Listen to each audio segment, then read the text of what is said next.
Bismillah, alhamdulillah, wassalatu wassalamu ala rasulillah, wa ba'd. Assalamualaikum warahmatullahi wabarakatuh. Isang napakagandang payo ni Luqman sa kanyang anak. Payo ni Luqman sa kanyang anak na mainam din na ipayo natin ito. Unang-una sa ating mga sarili, sa ating mga pamilya. Payo na rin ito sa ating lahat. Sabi niya, anak, idza iftakhara an-nasu bihusni kalamihim faftakhir anta bihusni samtik. Kasi bagamat sa panahon nila ay maraming mga tao na mga magagaling magsalita, makata magsalita, matatamis magsalita, o talagang bihasa sa pananalita, pag-speech. Sabi niya, anak, idza iftakhara an-nasu, kung ang mga tao ay proud sila bihusni kalamihim, sa kanilang magandang pananalita. Proud sila sa kanilang magandang pag-speech, matatamis na mga salita, o ano-anong mga pamamaraan ng kanilang mga pananalita. Talagang proud sila. Idza iftakhara an-nasu bihusni kalamihim faftakhir anta. Dapat ay ikaw ay maging proud ka rin, anak. Bihusni samtik, sa iyong magandang pagtahimik. Kasi yung anak niya, hindi katulad ng iba na magaling magsalita, talagang bihasa sa pag-speech, pero yung anak niya ay tahimik lang. Kaya kung ang mga tao ay proud sila sa kanilang magandang pananalita, dapat ay proud ka rin sa maganda mong pananahimik. Mainam ito na i-advise natin sa ating mga sarili. Bakit? Kasi ibig sabihin, iniingatan natin dito yung mga sinasabi natin. Kasi itong dila natin ay tuloy-tuloy. Lalo na sa mga araw na ito, na talagang nandito na yung pagtatalo. Nandito na yung, lumalabas na yung mga kunway talino ng bawat isa. Lumalabas na yung mga opinion ng bawat isa. Nabanggit natin kahapon, patungkol sa opinion, Sa mga araw na ito ay lumalabas na, bawat isa ay napakagaling, napakarami ng mga komento, napakarami ng mga opinion. Dito ay hindi natin mamamalaya na makapagsalita tayo ng masakit. Hindi natin namamalaya na yung katabi pala natin, yung kasama pala natin, dahil sa sistema o panahon ngayon, ay nakakapagsalita tayo ng hindi niya nagugustuhan. O kaya nakakapagsalita tayo ng pagmumura dahil sa social media. Maraming mga epekto ang social media na hindi maganda. Minsan nga kahit ng mga kapatid natin na nagdadawa, mayroon ding epekto sa kanila na hindi maganda. Yun yung masyado nilang pinapakialaman yung ibang mga kapatid nila na nagdadawa, na hindi naman nila sinusuri mabuti ano ba talaga. Tulad ng ilang araw ngayon na nagkakaroon ng issue ang mga kapatid natin tungkol lang sa pagtutbrush. Pagtutbrush na may toothpaste. Kung mayroon tayong makita na kaalaman o anumang napapansin natin na bago sa ating paningin o bago sa ating kaalaman, dapat ay yun yung pagkakataon na madadagdagan naman yung kaalaman natin. Huwag muna tayong agad-agad mag-react. Kaya sabi niya, o anak, sabi ni Luqman, kapag yung mga tao ay proud sila sa kanilang magandang pananalita, dapat ay magiging proud ka rin sa yung magandang pagtahimik. Kasi anong sinabi ni Propeta Muhammad sallallahu alaihi wasallam? Man kana yu'minu billahi wal yawmil akhir falyakul khairan aw liyasmut. Sino mang tao na nananampalataya sa Allah, nananampalataya sa kabilang buhay, ibig sabihin naniniwala sa kaisa ng Allah, naniniwala na mayroong kabilang buhay, mayroong paraiso, mayroong impyerno, Mayroong gantimpala, may kaparusahan. Man kana yu'minu billahi wal yawmil akhir, falyaqul khairan. Siya ay magsalita ng mabuti. Mabuti, magsalita ka ng mabuti. Aw liyasmut, o kaya ay tumahimik. Okay. Magsalita ka ng mabuti, mainam yan, di ba? Tumahimik ka, mainam rin. Ito bang pagtahimik ay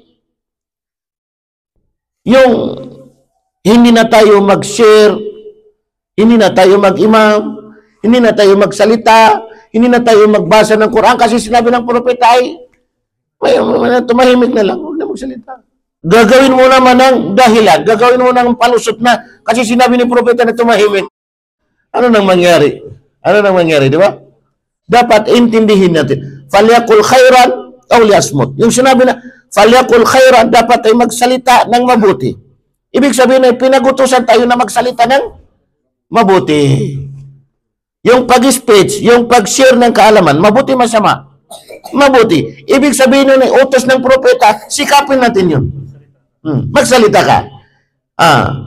Ngayon, paano ka magpagsalita? Kasi wala man ako. Mag-aral ka, mag-study ka, mag-review ka para masundan mo yung utos ng propeta na magsalita.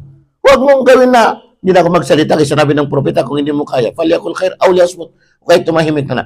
Yung aw liyasmut o kaya tumahimik, habang wala ka pang alam na sasabihin na maganda, manahimik ka muna. Pero hindi ibig sabihin sa pananahimik mo na yan, ay forever na yan, ang ganyan na ang gawin mong ugali, ay manahimik ka na. Mabuti siya kasi tahimik.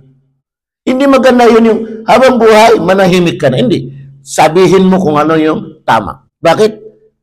Kasi pag habang buhay ay manahimik ka na, papaano mo na ma-deliver? Papaano mo na masabi yung utos ng propeta na sabihin?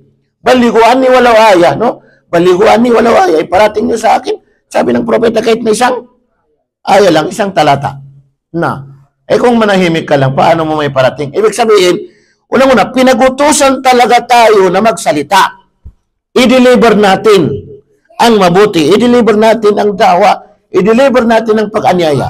I-deliver natin lahat ng alam natin na patungkol sa ating pananampalataya. Ibig sabihin yan, yung pananahimik natin muna, huwag kang mag-asta na kasi salita ka ng salita. Diba? Salita ka ng salita. Hindi. Kailangan, yung pananahimik mo, habang nananahimik ka, kailangan mag-ipon ka ng magninilay-nilay, mag-ipon ka ng kaalaman, mag-ipon ka ng mga magagandang mga sasabihin kasi darating yung oras na magsasalita ka na. Ano ang sinabi ng Allah subhanahu wa ta'ala sa banal na Quran? Ya ayyuhalladhina amanu taqullaha wa qulu qawlan sadida. Ya ayyuhalladhina amanu, kayong mga mananampalataya, mga Muslim, mga naniniwala sa Allah. Ya ayyuhalladhina amanu ittaqullah. Katakutan ninyo ang Allah. Wa qulu qawlan sadida.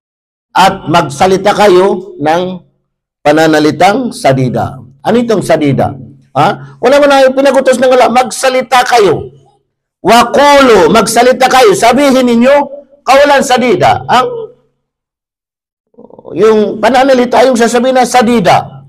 Itong sadida, sabi ng mga ulama, yung matuwid, mustaqima, matuwid.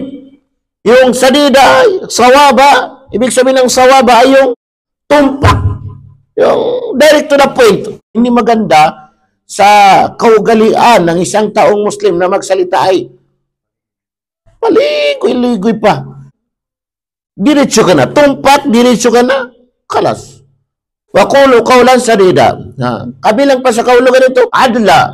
Ibig sabihin ng adla ay yung makatarungan. Sabihin mo yung makatarungan. Kailangan tumpak yung sasabihin mo, kailangan makatarungan yung sasabihin mo, kailangan ay tama, totoo, sidok ka. Ibig sabihin ay tama, totoo. Yun.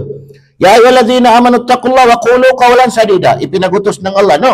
Ibig sabihin ay kailangan pala natin na magsalita. Wa qulu qawlan sadida. Anong resulta niya? Yuslih lakum a'malakum wa yaghfir lakum dhunubakum. Ang resulta niya, yuslih lakum a'malakum. Bubutihin ng Allah. Pagbubutihin ng Allah ang inyong mga gawain. Magsalita ka na ng sida, straight, tumpak, makatarungan, katotohanan, matuwid. Ipinagutos ng Allah, di ba? Yuslih lakum a'malakum wa yaghfir lakum dhunubakum. Ang resulta niya, gagawin ng Allah ng mabuti, bubutihin ng Allah ang inyong mga gawain. Ang resulta niya, maganda yung mga resulta ng mga gagawin. Kasi ang mga ginagawa mo ay talagang mga mabubuti talaga. Magsala, magsaka, magsadaka, magpakain, makisama, makihalubilo, magbasa ng Quran, mag-study, makinig. Yung lahat ng mga gagawin mo ay may mga kabuluhan. Yuslih lakum a'malakum. Itong sinabi ng Allah, yuslih lakum a'malakum. Bubutihin ng Allah ang inyong mga gawain. Napakaganda.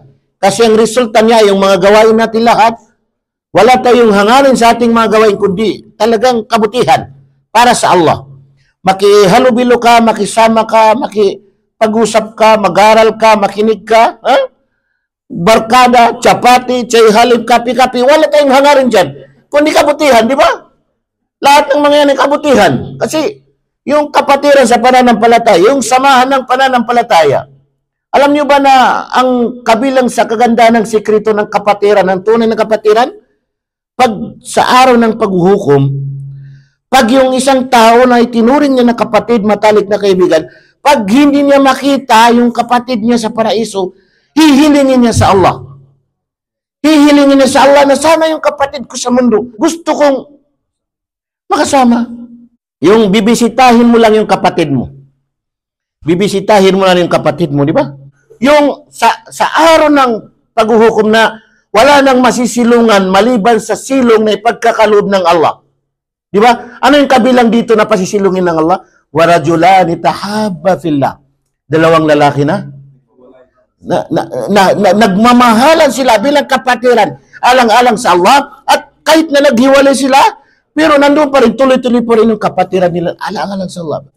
Yuslih lakum a'malakum. Basta magsalita kayo, sida, tumpak, wasto, matuwid, hindi mini-mini, ha? Yuslih lakum a'malakum. Ang ibibigay ng Allah ay, resulta niya, yuslih lakum a'malakum. Bubutihin ng Allah ang inyong mga gawain. Lahat ng inyong mga gawain ay talagang maganda yung resulta. Kabutihan talagang hangad mo. Wa yaghfir lakum dhunubakum, at patatawarin ng Allah sa inyo ang inyong mga kasalanan. Wa man yuti' Allah wa rasulahu faqad faza fawzan azima. Sino mang sumunod sa Allah at ang kanyang sugo na si Propeta Muhammad sallallahu alaihi wasallam, faqad faza fawzan azima. Siya ay magtagumpay ng malaking tagumpay. Ano yung malaking tagumpay? Kabilang buhay sa paraiso. Alhamdulillah. Ibig sabihin, magtagumpay dito sa mundo, magtagumpay pa sa kabilang buhay sa paraiso. Yun ang pinakamalaking tagumpay. Pagkakalob ng Allah subhanahu wa ta'ala. So, yun ha. So, ibig sabihin, tanda natin kasi inutusan tayo na magsalita. Inutusan tayo na magsalita, at kung wala pa tayong alam ng mga mabuting salita, ay tumahimik tayo. Pero hindi pwede na habang buhay ay tumahimik na lang. Hindi naman pwede na salita ka ng salita pero walang laman, walang saysay, walang napupulot, basta lang may pakita mo na, may mga ganyan, basta may pakita mo na matapang ka, magaling ka, no? Di, kailangan yung mga binibigkas, mga binibitiwan mo, kailangan may, ano yan, may hikmah, may wisdom, may pakinabang. Tama, may maiwan ka. Minsan mayroon mga isang salita na maiksing salita, simpleng salita, yung pala yung nakakapukas sa iyong kapwa. So, alhamdulillah, hanggang dito na lamang. Kung sino naman ang magbibigay dito ng share, sinasamantala natin yung Ramadan na hanggang tipala, tuloy-tuloy ang bibigay sa atin ng Allah subhanahu wa ta'ala. So hanggang dito na lamang. Assalamualaikum warahmatullahi wabarakatuh.